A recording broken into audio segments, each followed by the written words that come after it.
আজকে ছিল ঘাটকালির অন্নকূট অনুষ্ঠান। হ্যাঁ, এই পুজোর চক্করে কর্তামশাই বাদিয়ে ফেলেছে অসুখ। তেনারা আবার একা আসেননি, সঙ্গে করে তাদের প্রিয়জনদের সাথে নিয়ে এসেছেন, যেমন সুগার, প্রেশার, কোলেস্ট্রল, এমনকি ঠান্ডা লেগে জ্বর, সর্দি, কাশি সব কিছুই।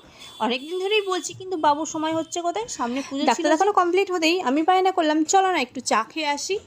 বাড়িতে তো রোজই চা খাই একসাথেই, তবে আগে নিয়ম করে বেরোতাম রোজ, কিন্তু সেটা আর এখন হয়ে ওঠে না সংসারের চাপে, নানান কাজে। আর এই জায়গাটা চিনতে পারছেন কি? দুদিন আগেও এখানে ভূতের ভয়ে কেউ বেরোচ্ছিল না।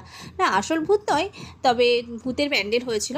তো আমরা বলতে বলতে চলে এলাম আমাদের আবারও সেই পুরনো দোকানে, যেখানে চা খেতে আসতাম।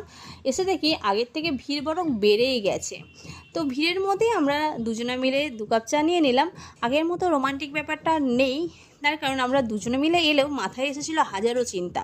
আর বাড়ি থেকে বারবার ফোন আসছিল, বাচ্চাদের নিয়ে ডান্সের ক্লাসে পৌঁছাতে হবে, সেই কারণে খুবই তাড়া ছিল। চা রকমের চাটা খেয়ে বেরিয়ে পড়লাম বাড়ির উদ্দেশ্যে। কিন্তু এই সময়টা আমার বেশ ভালো লাগছিলো, অনেক পুরনো স্মৃতি মনে পড়ছিল। তো আজ তবে এইটুকু থাক।